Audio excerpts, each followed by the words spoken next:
दुष्ट चुड़ैल की कहानी प्राचीन गांव का रहस्य। बहुत समय पहले पहाड़ों और जंगलों के बीच बसे एक छोटे से गांव में एक दुष्ट चुड़ैल का खौफ छाया हुआ था। यह गांव हरे भरे पेड़ों, नदियों और सुख शांति के लिए प्रसिद्ध था। लेकिन जैसे ही सूरज डूबता, लोग अपने घरों में बंद हो जाते। उन्हें डर था कि कहीं चुड़ैल उनकी जान न ले ले। चुड़ैल का नाम कालिनी था। वह किसी जमाने में इस गांव की साधारण महिला थी। परंतु जब गांव वालों ने उस पर अपने जादू टोने और बुरी शक्तियों का उपयोग करने का आरोप लगाया, तो उसे गांव से निकाल दिया गया। कालिनी ने एक शाप दिया, तुम सबने मुझे निर्दोष होते हुए भी तिरस्कृत किया। अब मेरी आत्मा इस गांव पर राज करेगी और तुम सब मेरे क्रोध का सामना करोगे। कालिनी के शाप के बाद गांव में अजीब घटनाएं होने लगीं। हर पूर्णिमा की रात को लोग रहस्यमय तरीके से गायब हो जाते। पशुओं की लाशें जंगल में पाई जाती। बच्चे अक्सर अजीब सपने देखकर चीखते हुए उठते। ये सब देखकर गांव के लोग डर और अंधविश्वास के साए में जीने लगे। गांव के बड़े बुजुर्गों का मानना था कि कालिनी अपनी आत्मा को अमर बनाए रखने के लिए लोगों की बलि लेती है। गांव के बीचों बीच एक पुराना पेड़ था, जिसे चुड़ैल का वृक्ष कहा जाता था। लोगों का कहना था कि कालिनी उसी पेड़ के नीचे जादू करती थी।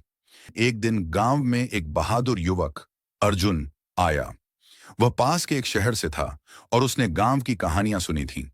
अर्जुन को इन सब पर विश्वास नहीं था। उसने गांव वालों को भरोसा दिलाया कि वह इस रहस्य का पता लगाएगा। अर्जुन ने गांव के पुराने ग्रंथों और कहानियों का अध्ययन किया। उसे पता चला कि कालिनी का जादू केवल तभी खत्म हो सकता है जब उसका पुराना काला पेंडेंट, जो उसकी शक्ति का स्रोत था, नष्ट कर दिया जाए। यह पेंडेंट चुड़ैल के वृक्ष के पास एक गुफा में छुपा हुआ था, लेकिन वहां जाना मौत को बुलाने जैसा था। अर्जुन ने अपनी हिम्मत जुटाई और एक रात उस गुफा में जाने का निर्णय लिया। गांव के कुछ लोग डरते डरते उसका साथ देने को तैयार हुए। गुफा के रास्ते में कई कठिनाइयां आईं। हर कदम पर उन्हें अजीब अजीब आवाजें सुनाई देती। कभी कभी ऐसा लगता जैसे किसी अदृश्य शक्ति ने उन्हें जकड़ लिया हो।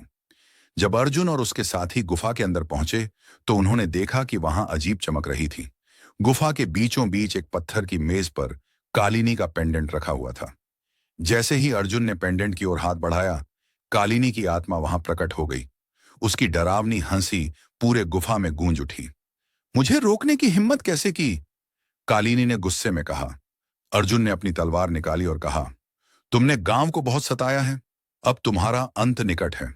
कालिनी ने अपने जादू से अर्जुन पर हमला किया, लेकिन अर्जुन ने अपनी चतुराई और साहस का परिचय देते हुए उस पेंडेंट को उठा लिया और उसे एक विशेष मंत्र के साथ तोड़ दिया। जैसे ही पेंडेंट टूटकर बिखरा, कालिनी की आत्मा जोर से चिल्लाई और वहां से गायब हो गई। गुफा की अजीब चमक भी समाप्त हो गई। अर्जुन और उसके साथी सुरक्षित गांव लौट आए।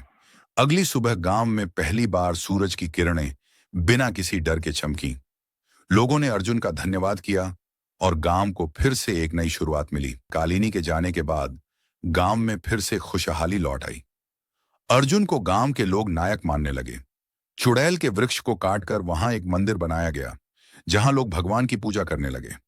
इस तरह अर्जुन की बहादुरी और दृढ़ निश्चय ने न केवल गांव को दुष्ट चुड़ैल के खौफ से मुक्त कराया, बल्कि सभी को यह सिखाया कि किसी भी बुराई का अंत साहस और एकता से किया जा सकता है।